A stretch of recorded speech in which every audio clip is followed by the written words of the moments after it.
All right, today we're tackling a big one, Rich Dad, Poor Dad. And look, this isn't just another personal finance book with a few tips. This is the book that literally rewired how millions of people think about money, their jobs, and what it actually means to be wealthy. So let's just jump right in with a pretty intense question. Think about the advice we've all been given our whole lives, right? Go to school, get good grades, find a safe, secure job. But what if that entire playbook isn't the path to financial freedom at all? What if it's actually a trap, one designed to keep you working forever? That's the provocative idea we're digging into today. And this trap, well, it has a name. The book calls it the rat race. It's a cycle that so many of us are caught in, whether we realize it or not. And the first step to escaping any trap is knowing you're in it. So what exactly is it? Well, the best way to picture it is that classic hamster on a wheel. You're running faster and faster, putting in all this effort, but you're not actually going anywhere. You get a promotion, a bigger paycheck comes in, and then what happens? Your expenses magically rise to meet it. It's this vicious cycle of working harder just to pay for more stuff, keeping you financially stuck in the exact same place. The whole philosophy of the book is told through a really powerful story. It's about the author, Robert Kiyosaki, and the two major father figures he had in his life.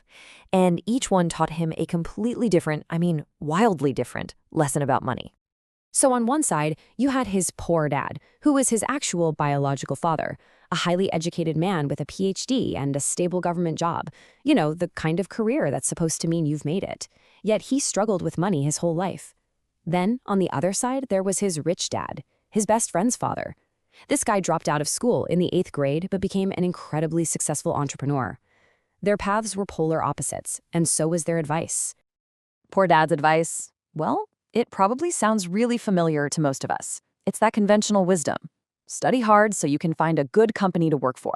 It's all about becoming a valuable employee. It's a worldview that puts job security first, but often that comes at the cost of real financial freedom.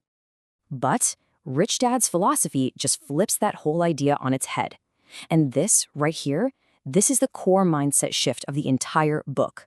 It's the idea that the rich don't work for money. They have money work for them. It's not about how hard you work. It's about how hard your money is working for you. And I'm telling you, when that idea really clicks, it changes everything. Okay, so that sounds great, right? Make money work for you. But how in the world do you actually do that? Well, Rich Dad taught one incredibly simple rule that just cuts through all the complicated financial jargon. Seriously, if you remember just one thing from this, make it this. First, we have to redefine the word asset. Forget stocks, bonds, or anything complicated for a second. The definition is much, much simpler. An asset is anything that puts money in your pocket. That's it. It's something that generates income for you month after month. And the opposite of that? A liability. It's anything that takes money out of your pocket. Now here's the crucial part, the reason so many people get stuck. It's because they spend their lives buying liabilities that they've been told are assets. For most people, the flow of money looks something like this. Your paycheck comes in, and then immediately it flows right back out to pay for things like your mortgage, your car payment, credit card bills, you name it. Basically, money comes in and money goes right back out. Sound familiar? The wealthy, however, play a completely different game. They use their income to buy assets first, things like rental properties or businesses that generate cash. And then, what do those assets do? They generate even more income, which creates this powerful self-sustaining cycle where their wealth just grows and grows. The money flows in, and a good chunk of it stays in. And this brings us to what is probably the most controversial idea in the entire book. We're all taught that buying a house is our greatest asset, but let's use our new definition. Does the house you live in put money in your pocket, or does it take money out every single month for the mortgage, taxes, insurance, and repairs? By this definition, your home is actually a liability. Okay, so we get the problem, and we get the core rule, but how do you actually apply this to get off the hamster wheel?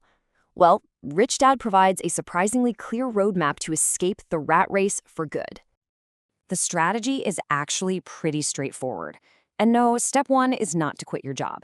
You keep it. You need it to pay the bills and fund your escape. But then you use every spare dollar and every spare hour you have to do one thing: build your asset column. The entire goal is to buy or create assets that produce passive income. That's money you earn without having to actively work for it. And it all comes down to this simple, beautiful math. We can call it the freedom formula. When your monthly passive income is greater than your monthly expenses, you're free. You've done it. You no longer need your job to survive. You can finally work because you want to, not because you have to. Now, to help you on this journey, Rich Dad offered 2 more pieces of crucial advice. First, work to learn, not just to earn. Especially when you're young, you should choose jobs based on the skills you'll gain, not just the salary. Skills like sales and marketing are way more valuable in the long run than a small pay bump. And second, he says, mind your own business. He means your real business isn't your job, it's your asset column. Your 9 to 5 pays the bills, but your business is what makes you wealthy. So where do you start with all this? Well, the very first step isn't about buying a stock or looking for a rental property. It all starts with a fundamental shift in your mindset. This is really the ultimate takeaway. You have to change your identity. You have to stop thinking like a consumer whose goal is just to spend money, and instead start thinking like an owner whose goal is to acquire assets. This single mental shift from consumer to owner is the foundation for building real wealth. And that leaves us with one final, very personal question. Now that you understand the real difference between an asset and a liability, and you know the goal is to build that asset column, what asset will you build first?